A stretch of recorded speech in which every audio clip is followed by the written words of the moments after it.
Y podemos hacer algo de teología. Bueno, las tres religiones tienen algo de teología. Son religiones apofáticas, misteriosas, pero al mismo tiempo puedes decir algo de Dios. Con diferencias, ¿eh? Los judíos legítimos tienden a no decir nada de Dios. Dios es misterioso. Por tanto, no hay teología, sino simplemente teoprasia. Cumple lo que manda Dios y punto. Y nadie te pregunta en qué crees. Cumple la ley. No sé si me explico ahora. Es decir, que al judío no le preguntan tú en qué crees. Y si no crees...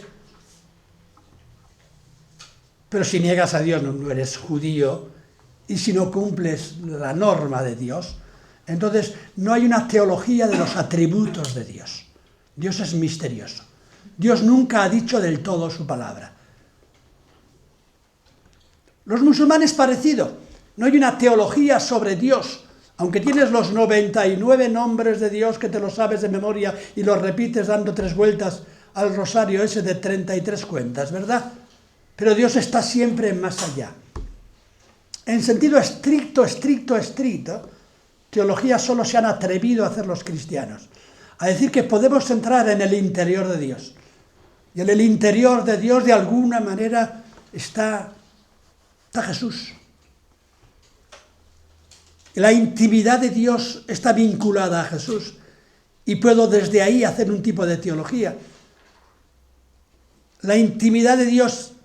¿Qué hace Dios en la eternidad? El rabino judío dice que Dios en la eternidad está mirando la Torá y alegrándose al ver la Torá y diciendo que bien mi Torá. Esto es un poco simplista, pero viene así en muchos libros rabínicos. El cristiano diría: Dios está eternamente amando a Jesús. En el principio moraba. El canto de Juan de la Cruz sobre la Trinidad, y Dios y el Padre se quieren como enanos. ¿Y qué significa eso de que se quieren? El interior de Dios es un diálogo de amor. Tan pronto como dices eso, tienes que respirar. Puedes afirmar que Dios es un diálogo de amor y que en ese diálogo de amor entramos nosotros y formamos parte de ese diálogo de amor. Esto no lo puedo imponer de ninguna manera, ¿eh? Pero claro, judíos y musulmanes no hacen teología, dicen, pero después hacen unas teologías espléndidas. ¿De dónde viene toda la teología de los cristianos? Pues bueno, de Filón de Alejandría, de donde nacen los alejandrinos, los primeros grandes pensadores cristianos. ¿Y quién ha enseñado a los medievales escolásticos a pensar sobre Dios? Pues Averroes, el musulmán, y Maimónides, el judío, un poco antes. Los dos medio cordobeses, ¿verdad? Pues bueno, y tienen una teología espléndida. Podemos pensar de alguna manera en Dios. Y Dios está antes que el pensamiento, pero se puede entrar pensando en ese Dios, de alguna manera. Pero lo definitivo de las tres religiones es, bueno, ¿dónde está el pueblo de Dios? ¿Se puede hablar de un pueblo de Dios? ¿Y ese pueblo se puede contar? ¿Sí o no? Entramos en un tema dificilísimo. En las religiones orientales, lo primero que te dicen es que eso de contar cuántos budistas hay, pues difícil. Y el ejemplo que ponen siempre, contar las religiones en Japón. Y hubo un ministro que quiso contarlas, ¿verdad? Hizo una encuesta famosa, y donde le puso a uno: tú eres, qué sé yo, confuciano, tú eres budista, tú eres pues sintoísta, tú eres cristiano. Y resulta que hubo pues 150 millones de japoneses y había 350 de religiones. ¿Por qué? Porque uno ponía cristiano, Kasuya. Hombre, budista también. Ponía, hombre, pues también sintoísta, claro. Entonces, no sé si me explico. No hay religiones eclesiales delimitadas. Eso se da entre los judíos. El judío se delimita a un pueblo. ¿Con qué? Con un tipo de reuniones, un tipo de solidaridad. Tiene el el pueblo de Dios. Los cristianos también han hecho algo parecido, han delimitado a los cristianos de una manera difícil de concretar, porque todavía cuando escribían el Evangelio de Mateo, del que yo estoy ahora intentando trabajar un poco, pues en el Evangelio de Mateo seguro que te ponen casilla, ¿eres judío o eres cristiano? Y un 50% pondría las dos casillas. y otro 50% se dividiría. 25% diría, yo solo judío, no soy de estos cristianos. O yo solo cristiano, no soy de los judíos. Pero la mayoría del Evangelio de Mateo todavía pensaban ser judíos y cristianos al mismo tiempo, ¿verdad? Bueno, pero se ha creado una iglesia cristiana, concreta.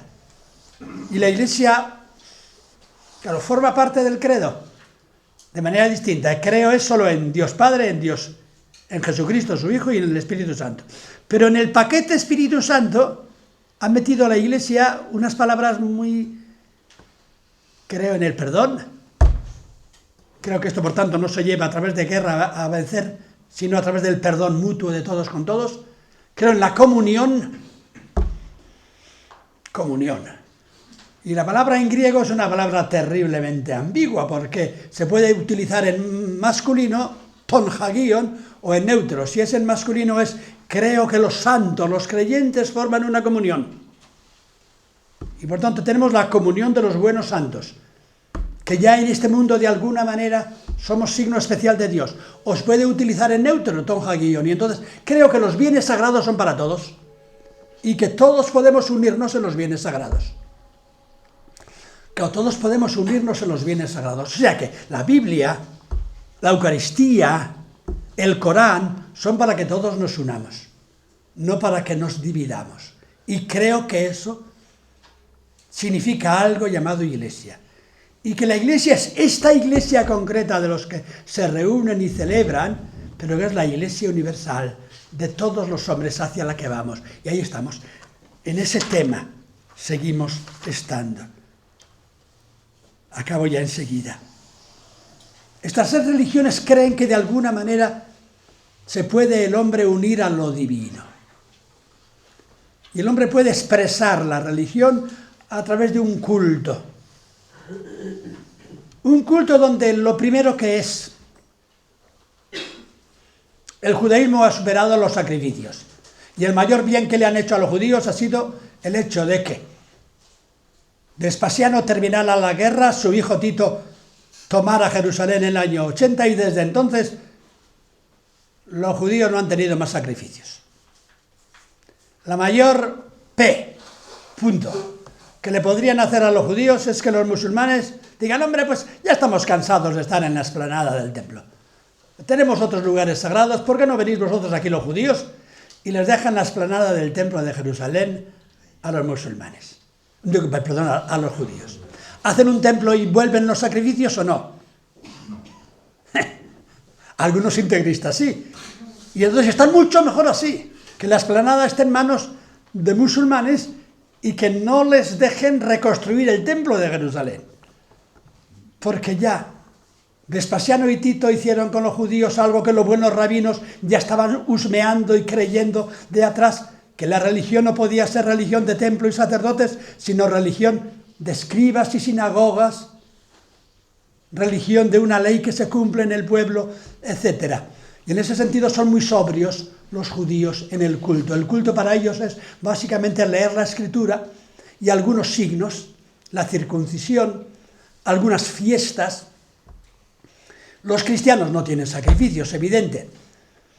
Pero de alguna manera han inventado después un tipo de Eucaristía que es genial, pero han querido introducir en ella elementos de sacrificios antiguos, con todo lo ambiguo que tiene ese signo, lo riquísimo que es.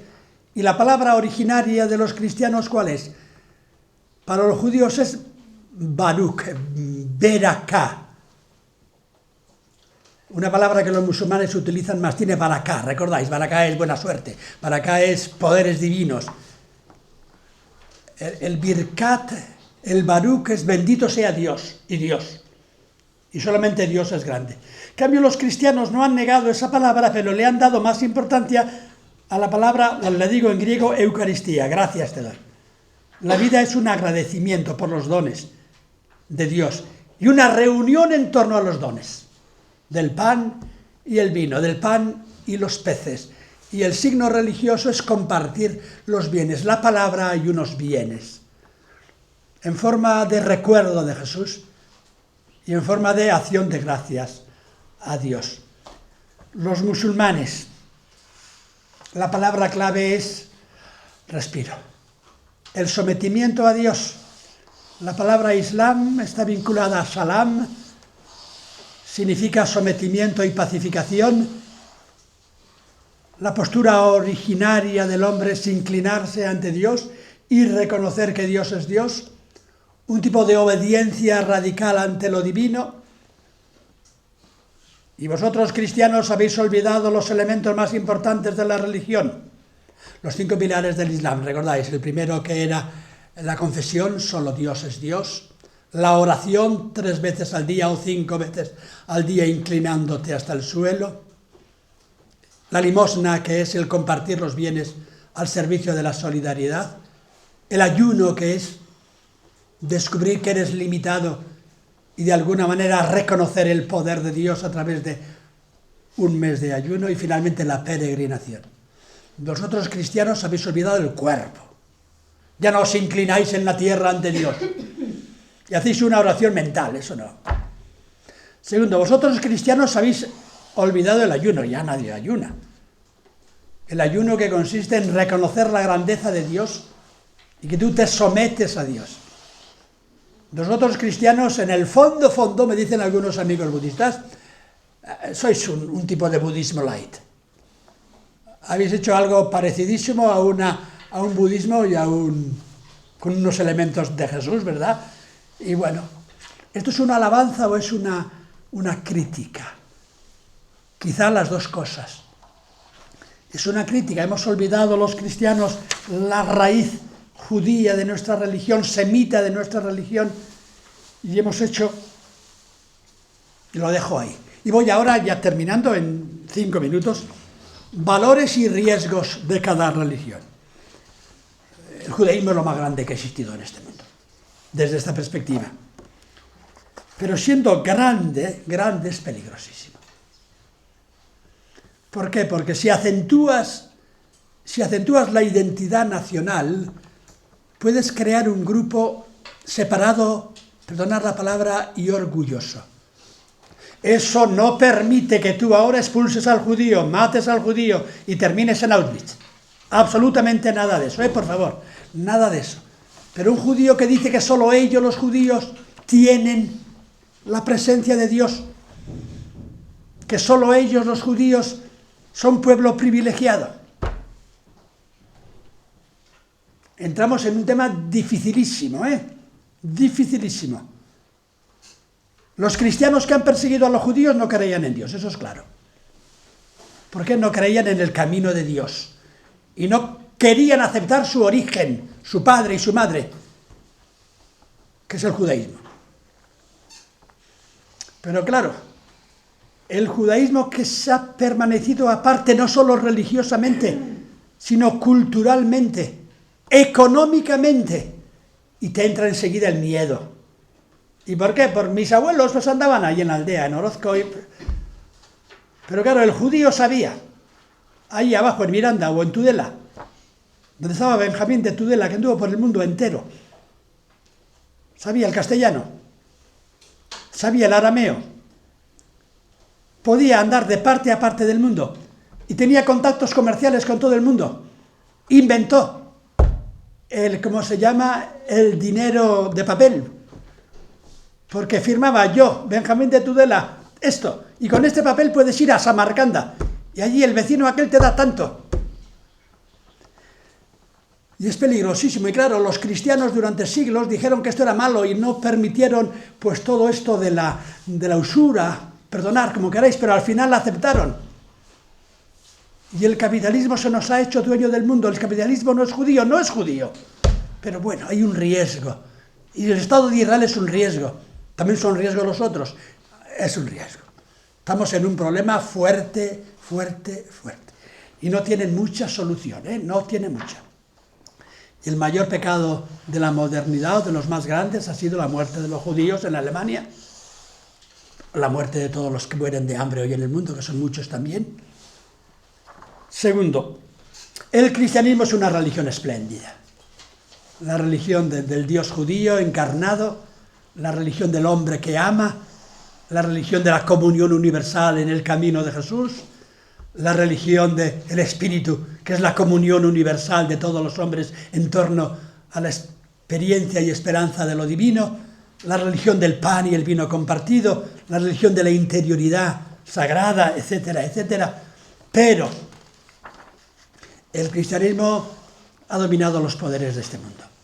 Y el cristianismo ha desembocado en un tipo de poderes occidentales que han conquistado el mundo.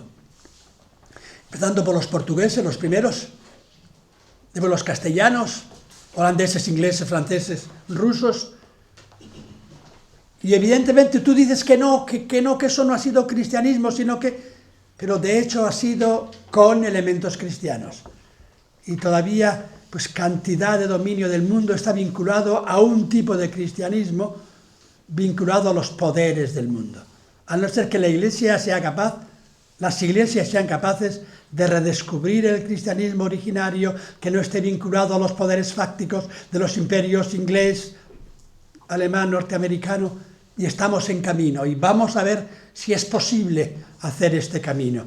Pero claro, si tú hablas por ahí con gentes de otras religiones, tienen la sensación de que el cristianismo se ha hecho de alguna manera el gendarme mundial. Pero ya esto no es tan claro, porque los chinos son poder y no son cristianos, los japoneses son poder y no son cristianos. Hemos entrado en un mundo nuevo en que será necesario redescubrir el cristianismo. Pero claro, te dirán, habéis tenido 2000 años, y si no lo habéis hecho no pidáis prórroga. ¿Me explico? Claro. Entonces andamos por ahí algunos que pensamos que todavía se puede, pero claro, nos dicen, oye, tú tienes una moral grandísima, como la del Alcoyano, ¿verdad? Grandísima. Y esto no es tan fácil. Y estas pequeñas experiencias, yo de las que me han marcado en 2 días seguidos, el año 81, que estaba estudiando en Israel, en una pequeña casita, en Palestina, según como quieras. El otro día le han expedientado a un piloto de Iberia porque dijo a la llegada a Tel Aviv, estamos llegando a Palestina. Viene en la prensa de ayer, o de anteayer. Y no se puede decir Palestina, sino que hay que decir Israel. Y te entran unas ganas de echar un taco. Horrible, ¿verdad que sí? Pues así. Entonces, hablando, pues... Un judío te da un abrazo inmenso, ustedes son la única gente buena. Oye, que mi abuelo era vasco y que andaba en una cueva y que todo eso. No, los españoles, porque son los únicos que han echado a los musulmanes. Y ustedes son el único pueblo real y aquí tenemos que echar a los musulmanes, ¿sí o no? Y gracias por lo que ustedes hicieron en España. Pero al día siguiente me encontré con un moro, un musulmán, y hablamos. Me dice, usted es el único pueblo grande del mundo, porque echaron a los judíos. Y los tenemos que echar. Entonces, ¿qué se puede hacer? ¿Qué se puede hacer en torno a esto? Y vamos al Islam. El Islam es algo espléndido. Ha descubierto algo que los demás a lo mejor no hemos descubierto, que es Dios, y que es la veneración de lo sagrado. Y es, dicen los musulmanes que son los únicos creyentes, que cristianos ya no quedamos creyentes. Vosotros ya no creéis. El cristianismo es un barniz cultural que tenéis, que os ha unido un poco a los qué sé yo, a los orientales. Os da lo mismo cristianismo que budismo, que cierto tipo de hinduismo, etcétera. Nosotros creemos en Dios uno a uno. Y eso es admirable y te lleva otra vez a unos orígenes. Pero claro, el Islam tiene, no diré qué, pero tiene una capa también de violencia increíble. ¿Es reactiva esa violencia o es originaria? Reactiva. ¿Responde el Islam a la violencia de Occidente, que en los últimos años destruyó el Imperio turco y conquistó el Oriente? ¿O no es reactiva, sino que está unida al originario, al hecho de que el primer Muhammad, el primer Mahoma fracasó? El Mahoma de las primeras suras del juicio de Dios y de los pobres, y el Mahoma último, de las últimas suras del Corán, tuvo que ir a Medina a hacer un ejército y conquistar Jerusalén, la Meca, con un ejército. Es constitutivo del Islam. El Mahoma guerrero, bueno, se portó magnánimamente al conquistar la Meca, el año 630, pero guerrero. Hay que ayudar a la religión con algún tipo de violencia. Esa violencia es una violencia puramente interior, la yihad. o tiene también elementos de violencia exterior, y ahí estamos. Entonces tenemos, y acabó, las dos imágenes. La imagen de Jesús que pudo haber conquistado Jerusalén por las armas, pero decidió subir desarmado y le mataron. Y pensaron los cristianos que era un buen camino. Y pensaron que Dios está ahí. Y pues esa religión del Jesús que sube desarmado y se arriesga a que le maten, anunciando la utopía de la humanidad vinculada en forma de reino, ¿eso es bendición de Dios? ¿O eso en el fondo es el fracaso de Jesús que no pudo crear su religión? Muhammad tiende a decir que Jesús, el más grande que nunca ha existido, fracasó. ¿Por qué? Porque no logró conquistar Jerusalén y extender el reino. O el camino es Muhammad en su camella blanca conquistando de manera bastante hermosa la Meca. ¿Dónde está el auténtico ejemplo de Mahoma? ¿En los sufíes? Muy hermanos. ¿O está en los del Estado Islámico que copian al pie de la letra ciertas cosas de Mahoma? Y respiras. Vamos a hablar, ¿verdad que sí? O el ejemplo es Buda, que no conquista nada, que tiene la inspiración esa originaria y que va dando testimonio de ella, y que muere allí donde sea. Si la leyenda es bonita y es cierta, llega a una zona de pesca de ostras y come lo que le dan, ¿verdad? En contra de todos los tabúes alimenticios, y le dan unas ostras y se muere de que estaban malas esas ostras. Un Buda que nunca quiere hacer guerra ni nada, sino un testimonio interior. Tendrán que pactar Jesús y Buda y Mahoma. ¿Y los judíos dónde lo dejamos? Yo quiero que estén ahí, porque forman parte de mi religión. Mi religión es mi amama, mi abuela, con el Gorbea enfrente, con la bendición del campo, con los cultos agrarios del Neolítico. Pero mi Antiguo Testamento, mi religión es también Isaías. No solamente porque, sino porque vivo de eso. Estoy traduciendo a Isaías y Jeremías. Esto es un poco de humor, ¿verdad? Bueno, gracias. Y terminamos. Todo eso es la última parte de este libro, lo que aquí os he dicho con toda paz, pero que en el Congreso de Diputados lo pasé malísimo porque levantaban la mano. Entonces, todos esos líos de la vida, ¿verdad? Y tenemos un cuarto de hora, si queréis podemos ir hablando un poco. En un cuarto de hora, nada más. Dime. No, aproximadamente, ¿qué porcentaje de creyentes de cada religión puede haber ahora mismo en el mundo? ¿Y cuál crece más? Aquí pongo el porcentaje que me dio no sé qué al comienzo de estas tres religiones, el porcentaje que me dio no sé qué buscador mundial. Y está aquí en no sé qué página, está. Pero no le creo demasiado, no le creo, porque no sé si esos porcentajes son auténticos o no, ¿verdad? Y no sé si se pueden hacer ese tipo de porcentajes. Pero seremos 10.000 millones dentro de 20 y tantos años. Sí. Luego, ¿qué hay? ¿1.000 millones de cristianos? Dicen que de cristianos... 1.200 de musulmanes. Sí, por ahí. O dicen que de cristianos llegaríamos a 1.500 millones, de musulmanes casi que nos han pasado o nos van a pasar. ¿Se puede contar así? ¿Ese tipo de contar es bueno? En Alemania se cuenta así, cuando has dicho antes que es muy difícil. Sí, en Alemania, que es un estado civilizadísimo, te exigen poner en el carnet de identidad la iglesia a la que perteneces, porque eso viene desde el siglo XVIII para tener una paz religiosa, ¿verdad? Claro, para pagar el impuesto. Pero eso le queda en Alemania 3 telediarios a eso, ¿eh? Eso lo van a quitar dentro de poco. Bueno, en Alemania también hay muchísimos musulmanes, claro, casi 12 millones entre turcos, claro, cuya población es la que más crece. Aquí pasa igual, ¿eh? Sí, y evidentemente tenemos un problema en eso, un problema que dijo el otro día uno que fue compañero mío, varios años, amigo. Ahora no nos vemos porque la vida nos separa, es horrible en la vida, ¿verdad? Se llama Antonio, y es cardenal de la Santa Iglesia Apostólica Romana, que es el arzobispo de Valencia, Antonio Cañizares. Hemos sido compañeros y amigos y todo, lo que pasa es que la vida nos va colocando, ¿verdad?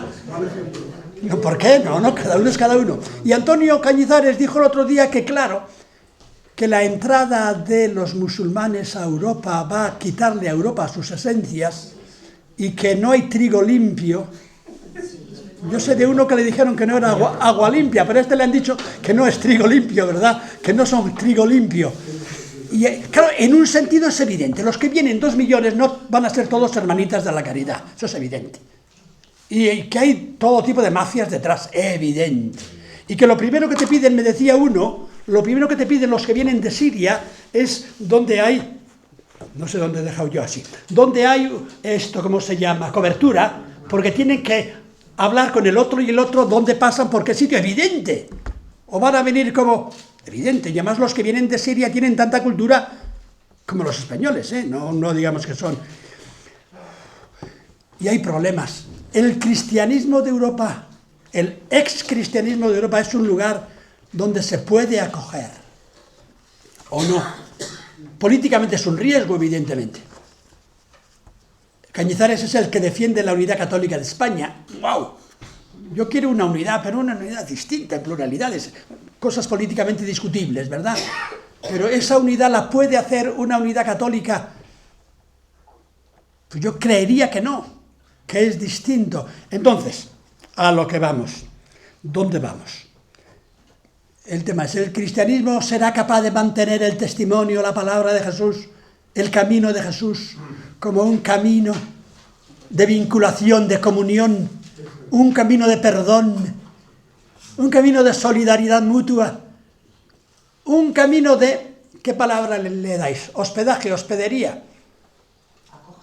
Acogida. En Mateo 25 se pone la norma final de la humanidad. Es una norma recogida a tiralíneas, Y Mateo recoge la norma de la humanidad. Donde se recoge todo el Evangelio es dar de comer y dar de beber. Punto.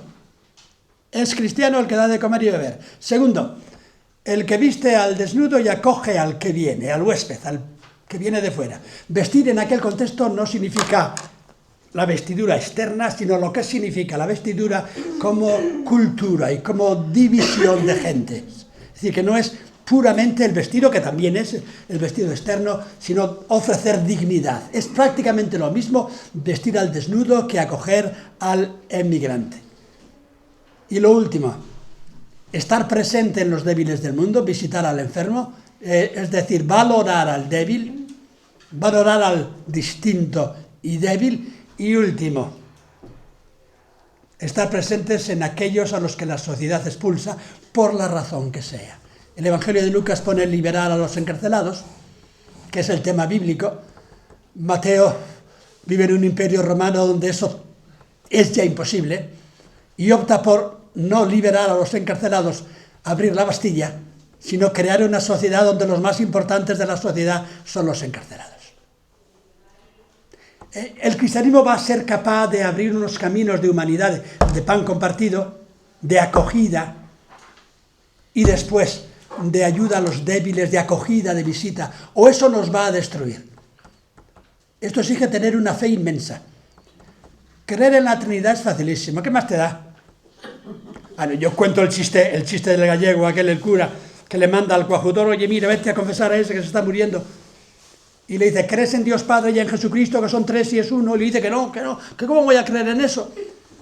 Y le dice, pues no le he podido dar la absolución ni la extremaunción. Y va el cura, hombre, pues tú eres primitivo, hombre, vamos a hablar con ese. Y le dice, hombre, ¿tú crees que hay Dios? Pues Dios tiene que haber.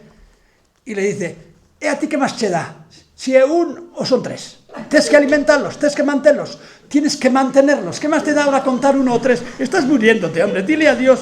Pues siempre, sí, ¿qué más te da? En ese sentido, creer en la Trinidad como teoría no te importa mucho, ¿verdad? Pero creer en que los hombres podemos perdonarnos, podemos acogernos, podemos crear grupos humanos, pero crear grupos humanos no mezclándolo todo sin más, sino manteniendo identidades, porque en ese mismo evangelio se utiliza una palabra clave, no se utiliza naciones, A la Biblia las naciones, estados no le interesan absolutamente nada. Absolutamente nada, no hay ni una nación sagrada, pero sí pueblos. Pueblos son culturas, pueblos son identidades de lengua, y utiliza la palabra pueblo. Después, claro, los jefes olvidan lo de pueblo y han puesto la sacra nación española o el Estado español o el Estado alemán. Y lo que vino en la Primera Guerra Mundial fue que de pronto se ven luchando los que dicen Gott mit uns, Dios con nosotros, de los yanquis, o el Dios bendiga a la reina y el Dios con la reina británica, ¿verdad? Y entonces el cristianismo tiene algo que ofrecer en este campo y algo que es bueno y positivo, y que lo divino cristiano es algo iluminante, luminoso. Yo la única experiencia que tengo fuerte de pacto de religiones es de una amiga mercedaria de Berriz, que ahora la veo menos, claro, porque la vida es así compleja, de padre budista, y ella china, aunque vivía en Taipei, ¿cómo se llama? En Formosa, ¿cómo se llame, no? Sí. Decía, vosotros europeos sois absolutamente primitivos, no tenéis cultura. Ella pensaba que la cultura china era mucho más importante que la europea. Tenga razón o no, yo no lo sé, pero puede decirlo. Y el budismo es mucho mejor religión que el cristianismo. La religión de mi padre. Sin embargo, me he hecho cristiana. Y me he hecho monja. ¿Por qué? Porque hay algo que el budismo, que es superior como religión, no me da. Que es algo vinculado al perdón personal. Que en el budismo no hay perdón. Cada uno tiene que hacer su camino. Hay una compasión universal, ¿verdad? Yo no sé si no hay perdón, a lo mejor hasta lo hay, porque esa compasión universal es un tipo de perdonar a todos, porque la debilidad humana, pero no hay perdón personal, y no hay un tipo de Dios al que le llame tú. Entonces, para ella, claro, no sé si ese es el auténtico budismo, o el auténtico budismo me pueden dar también una palabra más o menos cercana a aquello que le dijeron fue a Benedicto XVI o Juan Pablo II cuando fue Benedicto XVI, cuando fue a Ceilán, y le dijo en la recepción el budista, usted venga y disfrute, pero aquí no es bien recibido. Usted venga y disfrute, pero usted está equivocado. Usted ha dicho en un discurso sobre las religiones que nosotros no creemos en Dios y que nosotros somos una religión de segunda categoría. Y nosotros no hablamos mucho de Dios, pero no nos diga usted nunca que no creemos en Dios. Y usted se ha equivocado. La reacción de mi hermano, de carne y hueso, marino por ahí, de 5 mares.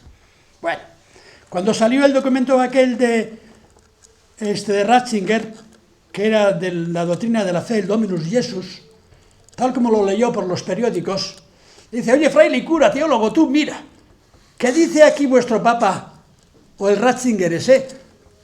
Que vosotros sois de primera división, de la división de honor, que estáis por arriba de todos. Que hay algunos de segunda división, que son los protestantes. Y que hay algunos de tercera división, que son otras religiones. Pero eso no dice el documento, pero eso es lo que yo he leído por la prensa y lo que me ha llegado, que no dice así el documento, pero va por ahí, ¿verdad que sí? Va por ahí. Y entonces, ¿por qué no os enteráis un poco más y habláis de una manera un poco distinta? Porque el mundo es mucho más complejo, pues ahí andamos. Pero por otra parte, que el cristianismo aporte algo.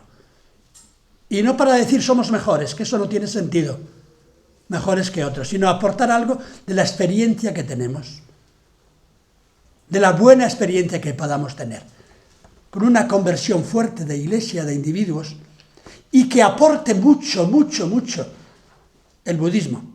No un budismo light por ahí, para hacer simplemente, qué sé yo, pues un lavado de mente, que para eso pues hay psicólogos que también me ayudan, ¿verdad? Sino el budismo fuerte. Y el Islam.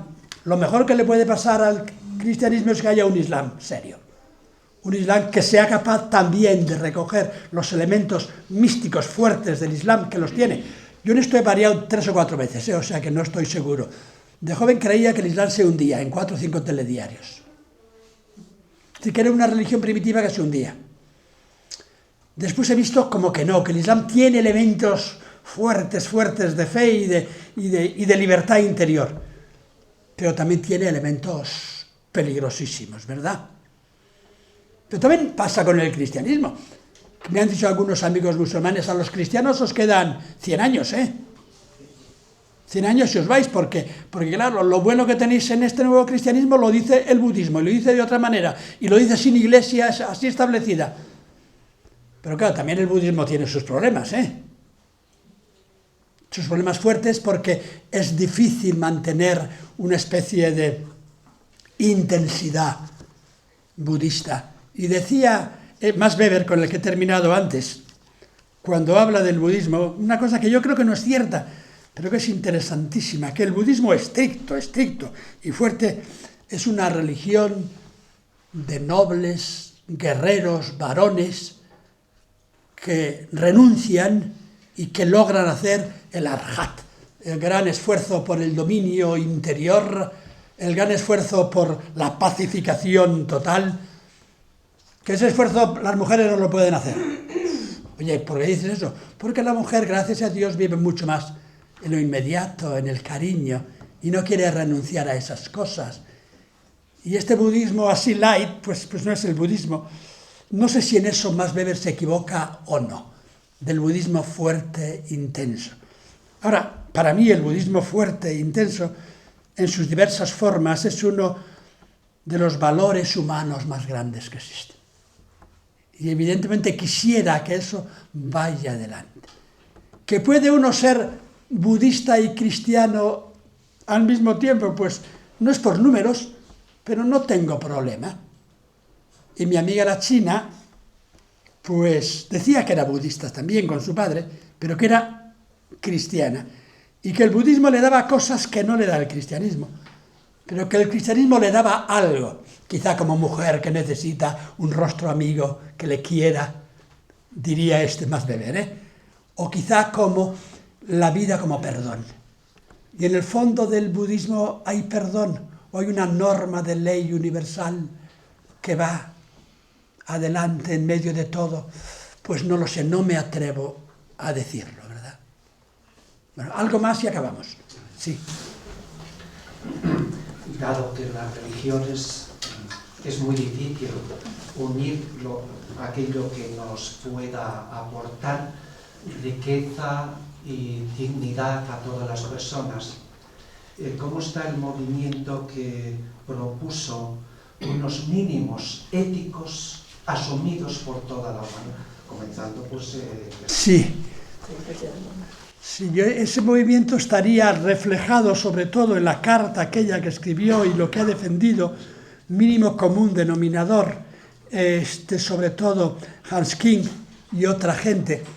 Estaría en esa línea lo del Parlamento de Religiones, en algunos del Parlamento de Religiones, unos mínimos que nos unen a todos, y eso en un sentido me parece muy, muy bueno. Hubo aquella reunión... ¿Qué año fue? El 4, en Barcelona, la reunión del Parlamento de Religiones. Yo anduve por allí algunos días, pero no demasiado. Bueno, me parece bien. O sea que hay algo común, y ese común sería el valor del ser humano. Le podemos añadir el valor de los pobres, es decir, el valor de los cojos, mancos, ciegos, de los encarcelados y enfermos, con cierto budismo, con cierto cristianismo, o eso ya no se puede añadir. De todas maneras, unos derechos humanos, unos valores humanos. Yo creo que sí se puede. Pero dicho eso, yo no me siento a gusto con eso. Por una razón muy simple, no quiero un mínimo común denominador, quiero un máximo en cada religión. Y no le pido al musulmán el mínimo, me gustaría que desarrollara el máximo. La raíz mística fuerte, la raíz radical de descubrimiento del poder de la vida, impetuoso y fuerte, de lo mejor del Corán o de Mahoma.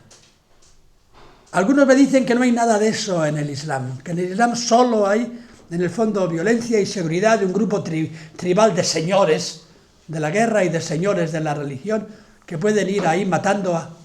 No lo sé, me resistiría. Creería que hay un elemento, llámale místico fuerte, que lo han recogido grandes escuelas musulmanas, y que eso hay que de alguna manera separarlo del Islam guerrero de la conquista de la Meca. Esto lo propuso un presidente del Sudán hace unos 50 años, ¿recordáis? Y quiso hacer un Islam y le mataron. Hicieron la revolución y lo colgaron, ¿verdad? No sé ahora el nombre cómo se llama. O sea que no quisiera el mínimo musulmán, quiero el máximo musulmán. No quiero el mínimo judío, quiero el máximo judío.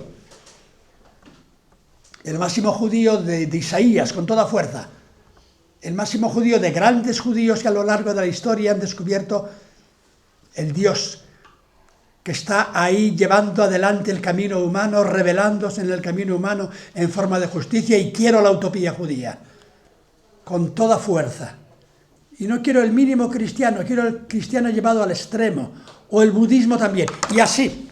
Aquí tenemos el árbol, que por arriba anda por aquí, pero por debajo, en la profundidad, creo que puede dialogar.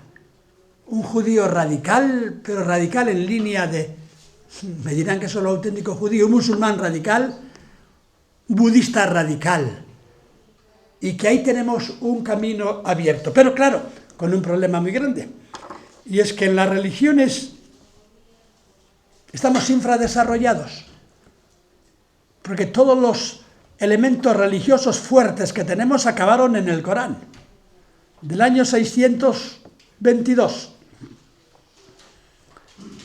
de la Égira en adelante, 632 muerte de Mahoma, Corán después. ¿Tenemos algún gran movimiento religioso que haya surgido, que haya logrado emocionar, juntar? Parece que no hay ninguno. Tenemos las religiones del tiempo eje, budismo, hinduismo, del 600 antes de Cristo. ¿Han evolucionado? Sí, de alguna manera, pero bueno, el judaísmo también de ese momento, el cristianismo del tiempo de Jesús. La religión es algo que es del tiempo eje antiguo, del tiempo de Jesús, de Mahoma. ¿Por qué no han surgido religiones nuevas? Algunos dicen que han surgido, Y conoceréis todos vosotros, que sé yo, a los bajáis, por ejemplo, que dicen que la última revelación es la de Bahá'u'lláh, y que es una mezcla de cristianismo e islam místico. Pero bueno, anda por ahí y tiene fuerza, pero ¿por qué no quedáis con los mormones? Habrá una nueva revelación que está ahí y que es interesantísima. Y hace 2 meses vino un mormón a casa y estuvieron allí un día, y un mormón grande. Sí, de Norteamérica, que hace 30 años anduvo por aquí y anduvo pues haciendo el camino mormón, y es un hombre ingenuo, yanqui de Utah, pero ingenuo y bueno, y se hizo muy amigo de mi mujer, mucho. Y ella le recordaba dónde andará y de pronto recibe un Facebook: tú no serás María Isabel, que sí. Y claro, es un hombre pobre que vive de una escuela de allí, con una ingenuidad increíble, y vino a vernos. Entre otras cosas porque está casado con una peruana, por tanto ya pues habla castellano de entonces. Y claro, me hizo jurar que voy a leer el libro del Mormón, pero no lo he leído por ahora, lo tengo allí hace mucho tiempo. No me da el hígado para leerlos, sí. ¿Qué otros movimientos tenéis, además de los mormones, los bajáis? No parece que haya religiones. Otros amigos míos, Dios mío, son una barbaridad. Perdonad. Los Moon. ¿No los conocéis, verdad? Un movimiento que quiere unir Oriente con Occidente. Moon. Que se le murió el jefe hace poco, que ha tenido una revelación muy grande, era un cristiano de línea presbiteriana de Corea, que tuvo unas revelaciones y tiene un tipo de libro religioso, el libro de los principios, donde une elementos cristianos, musulmanes menos, a los musulmanes les quiere menos, elementos chinos, confucianos, y una religión universal. Bueno, tienen un centro en Madrid, si un día queréis ir por allá, donde reúnen y tienen pues reuniones muy majas, pero nueva religión, una iglesia universal de la unificación. La fisiología. Yo esa no la conozco. Conocí al jefe de España hace unos 30 años. Yo he invitado 2 veces a ir al local que tienen en Madrid, cerca de calle Alcalá. No la tienen por allí, ¿verdad? Cerca del Congreso. Sí, por ahí. He pasado, pero nunca he dado la puerta, porque la vida es corta y porque uno pues no tiene tiempo para todo. ¿Y la New Age? Pero eso es religión, no es religión. Pues no lo sé, la New Age es de todos, es un saco donde hay muchas cosas, ¿verdad? Entonces no tengo juicio, Tengo un alumno, amigo, que escribe todas las semanas en una cosa llamada RIES, que es un observatorio de religiones, pero yo creo que ve demasiados herejes y peligros y sectas por ahí, que lo hay, que hay sectas y grupos, y le parece que la New Age es una mezcla barata de cosas, que no tiene seriedad religiosa fundamental. El documento que hizo en el Vaticano, lo de, no sé cómo se llama, no es el de la Congregación de la Doctrina de la Fe, sino otro para el diálogo y así, sobre la New Age, no está mal. Pero a mí me da la impresión de que le falta la seriedad que tiene el Islam. Le falta la seriedad que tiene el auténtico budismo o cristianismo. Me da la impresión de que es una forma de querer unir todo, una especie de piedad quizá un poco barata, y que por otra parte pues que tiene un tipo de ingenuidad. No sé mucho más, no me atrevo, te podría decir muchas cosas más, pero no me atrevo a decirlo. Seguro que tenéis opiniones vosotros mejores que la mía. Sí, dime. ¿Y el papel de la mujer en todas estas religiones?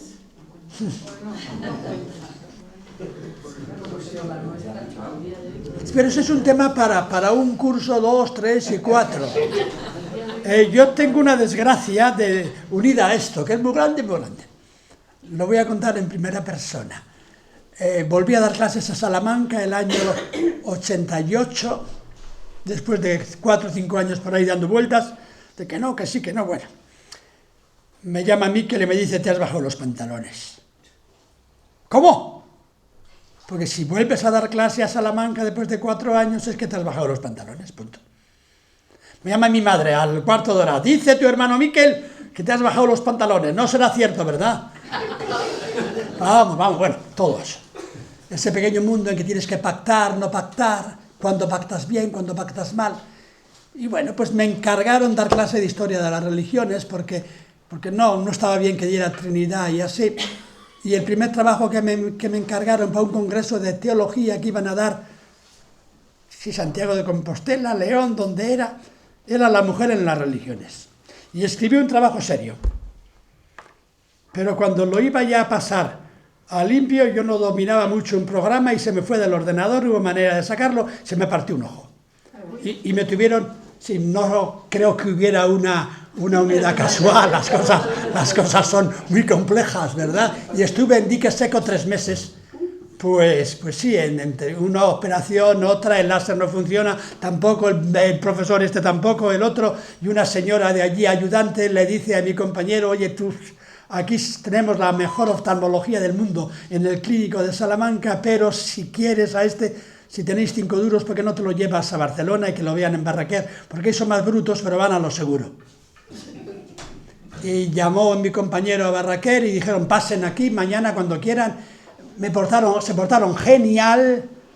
Me miró el tipo aquel, me miró un tal Muiños, que era el que se dedicaba a esto allá, y dijo, mañana le opero, pase por la secretaría y demás. Y en secretaría me preguntan, ¿usted tiene dinero para pagar la operación? Mañana se lo opera, por favor. Y aquí se opera a todos igual.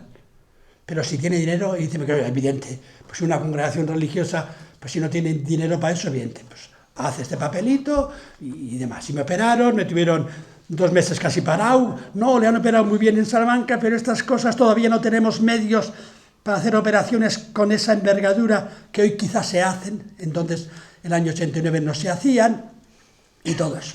O sea que por estudiar este tema se me partió el ojo, ¿me entiendes? Y entonces escribí un librito titulado La mujer en las religiones, ya por rabia, que anda por ahí, está en Verbo Divino todavía, creo que se vende algún ejemplar, y me dediqué a estudiar el tema, y no creo que di la solución, porque no hay solución. Entonces, pues es un tema increíblemente importante, religión materna, religión paterna. ¿Por qué las religiones, de una manera genérica, han terminado siendo religiones de varones? Solo el buen varón puede ser budista, aunque en el budismo del principio parece que Buda da igualdad a varones y mujeres. ¿Por qué en el confucianismo solo los varones tienen una preeminencia? ¿Por qué en el Islam? En el cristianismo Jesús parece que dice lo mismo para varones y mujeres, y el sermón de la montaña es igual para varones y mujeres, y en el primitivo cristianismo parece que hay un momento en que va a ser igual varones y mujeres, pero de pronto echas al gato al aire y terminas siempre cayendo ¿cómo? De pie, de pie. Pues así, cuando se estructura la Iglesia, pues se termina estructurando para seguir en aquel ritmo social, a pesar de que el mayor crítico que nunca ha habido del cristianismo ha sido Celso, un filósofo romano del año 120-130, que dice cosas sabrosísimas. No se conserva su libro, se conserva la crítica de Orígenes en el contra Celso con muchas citas, y dice Celso, el cristianismo no puede ser la religión verdadera. ¿Por qué? Porque la religión en Roma es cosa del orden público y social, y el cristianismo lo ha fundado una mujer histérica. ¿Por qué? Porque por mucho que me digan en ciertos libros suyos que los fundadores del cristianismo son Pedro y Pablo, el fundador del cristianismo es María Magdalena, porque todo deriva de ella. Y una mujer que ve a un amigo muerto es una mujer histérica, claro. Evidente, no hace falta demostrarlo, ¿verdad? Entonces, esta mujer histérica que ve vivo a un amigo muerto y comienza a hacer una religión con ese amigo muerto y sigue adelante. Gracias a Dios, los cristianos de ahora están invirtiendo el camino de María Magdalena y están creando religiones de varones patriarcas que dirigen las iglesias. Eso es el argumento que tiene. Bueno, ¿es cierto eso? ¿O hay que pasar a que hay una igualdad entre varones y mujeres? Hay unas diferencias, evidentemente, y benditas las diferencias, claro, pero esas diferencias de varones y mujeres entran en la radicalidad del hinduismo, del budismo, entran en la radicalidad del islam, en la radicalidad del cristianismo. En el Evangelio tenemos una base, igual que la tenemos en Buda. Yo creería que solo en Buda y en el cristianismo hay unas bases fuertes para una igualdad radical de varones y mujeres. Algunos dicen que también en Mahoma, no lo veo tan claro. A lo mejor está, ¿eh? Hay gente que lo dice. Hay gente que lo dice y me gustaría que fuera cierto. Y que salga de ahí, ¿verdad? Pero tenemos un camino hecho. ¿Por qué se encarnó Dios en un hombre, anthropos, pero varón? Actuó como varón, de manera que lo esencial del cristianismo es el varón Jesús o el ser humano Jesús. Tenemos un camino abierto. Y me gusta que sea así. Sería tristísimo que no hubiera cosas para hacer en el futuro desde las raíces cristianas, ¿verdad? Hay algunos que no lo ven tan claro. Entre otros voy a decir un amigo que se dedica a estas cosas, que es muy sabio en el sentido literario y exegético, ayer no lo cité, se llama Antonio Piñero, tiene un blog y tiene diversas cosas, acaba de publicar un libro en Trota, titulado Jesús y las mujeres, que a mi juicio no va a misa. Es decir, que no es cierto, que es cierto y no es cierto. Tiende a decir que con Jesús nada cambió y que Jesús sigue la costumbre y la forma de pensar radical del judaísmo de entonces y que por tanto en el cristianismo no hay posibilidad, apelando a Jesús, de esto de que se llegue a lo de Pablo en Gálatas 3:24, no hay varón y mujer, sino que la experiencia cristiana nos sitúa en un lugar más alto, donde varón y mujer se vinculan como personas. Evidentemente hay varón y mujer y otras series intermedias o demás, que en la vida humana es muy compleja, ¿verdad? Homosexuales, heteros, lo que sea. Pero eso no llega a la raíz, y la raíz es lo humano, el Sermón de la Montaña, donde lo mejor que hay en el Sermón de la Montaña es que no hay un tratado así gordo, del que os dije ayer en la Mishnah, sobre las mujeres o las cuñadas. No hay absolutamente nada sobre las mujeres en lo serio cristiano, ¿eh? ¿Y por qué? Porque no tiene que haber. No sé si me explico. Porque todo es igual para varones y mujeres. Aunque en las cartas de la escuela de Pablo, para que pasara Pablo adelante y para que no lo mandaran al infierno de los no cristianos, hubo que añadir en las cartas pastorales aquellas pequeñas notas donde se dice que las mujeres se sometan a los maridos más o menos. ¿Por qué? Porque de lo contrario en aquel imperio no pasaba esto adelante. Pero junto a eso tenemos lo de Jesús, que no distingue entre hombres y mujeres, y lo de Pablo, que en principio tampoco distingue hombres y mujeres. Entonces tenemos un camino abierto. Creo que el budismo también lo tiene abierto, pero creo que es una tarea que depende de elementos sociológicos y culturales. Por otra parte, pues ha sido bueno el elemento femenino en el cristianismo. Pues hombre, ha sido bueno y ha sido peligrosísimo. Ha sido bueno. La oración de niño que aprendimos es una oración al Dios clemente y misericordioso, ¿sí o no? Pero ¿a quién le pides Dios clemente y misericordioso? ¿A Dios o a la Virgen María? Dios te salve, Reina y Madre de misericordia. Vida, esperanza y dulzura nuestra. Dios te salve. Y sigues. Lo divino se refleja, se expresa en el amor materno de la madre, de la ternura. Esos elementos, te diría el buen judío, que son de Yahvé en Éxodo 34, pero se han aplicado a la mujer. Pero solo la mujer es tierna y es dulce. El hombre es gibor, en hebreo. El hombre se define por la guerra y por la violencia y por la conquista. Y la mujer se define por la ternura. O ese estereotipo hay que superarlo, y entra la ternura en hombres y entra la fuerza en mujeres, los diversos elementos. Y lo radical de cristianismo, lo radical de budismo, va en un camino de unificación fundamental, pero conservando diferencias, evidentemente, que veremos cómo van a ser en el futuro, ¿verdad? No sé si te he respondido, es un tema complejísimo. Y evidentemente la Iglesia Católica, Apostólica y Romana todavía no se ha enterado de muchas de estas cosas. ¿Me explico mejor o está claro así? Evidentemente, cierto tipo de Islam no se ha enterado de esto. Evidentemente. Cierto tipo de budismo quizá más, aunque por otra parte hay un budismo más de varones que de mujeres también, ¿verdad? Y la cultura del futuro todavía la vamos a intentar crear. Yo quiero que sea mejor, pero tampoco estoy seguro de que sea muy, muy mejor, ¿eh? Tendremos otros problemas, hombres y mujeres. Vale. Si ya vamos, o alguno quiere aportar algo, y dentro de 10 minutos hay que comer ya. O sea que ya nos vamos, ¿verdad? Muchas gracias.